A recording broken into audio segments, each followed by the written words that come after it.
The Steppenwolf is the most famous novel by Hermanès, who received the Nobel Prize. Hermanès shows the crisis and the decadence of the Western world, the alienation of society, and the faltering of the man who has no place in the industrialized world, and criticizes the development of capitalism, the emergence of mass society, the bourgeois ideals, and the war. In this period of time, the author is struck with a deep personal, spiritual, and historical crisis. The story is about a 50-year-old man named Harry Haller who wants to live a satisfied life and who finds out his existential crisis by recognizing that man consists of many soul parts and he has to accept life with humor.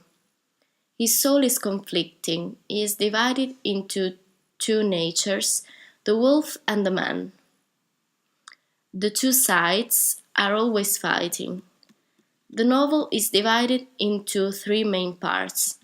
The preface of the editor, in which lots of information about Harry Haller, from the reader's point of view, are revealed. The editor says, Haller belongs to those who have been caught between two ages, who are outside of all security and simple acquiescence. He belongs to those whose fate it is to live the whole riddle of human destiny, heightened to the pitch of a personal torture, a personal hell. In the Harry Haller's records, a strange man gives him a book entitled Treatise of the Steppenwolf. With this treatise begins the last chapter, for madmen only. The treatise is about a character named Harry, who is called Steppenwolf. The treatise is a sketch of Harry's personality and allows a critical look at the protagonist of the novel. After Harry Haller reads the treatise, he decided to commit suicide because he understands that he can be happy due to the scission of his soul, but met Hermine before. From the start, Hermine is clearly something more than a realistic character. Hermine depicts Harry's reflection. Her aim is to teach him to enjoy life. It can be said that Hermine plays the role of the female part of Harry. Hermine is Harry's opposite in many ways, yet also his close double. But when Haller gradually approaches self-recognition, Hermine appears to him more and more as a boyish or hermaphrodite. She has become part of his ego, and he is allowed to go to the magic theater with her. But what happens there makes it clear that Haller is not yet ready to accept himself entirely.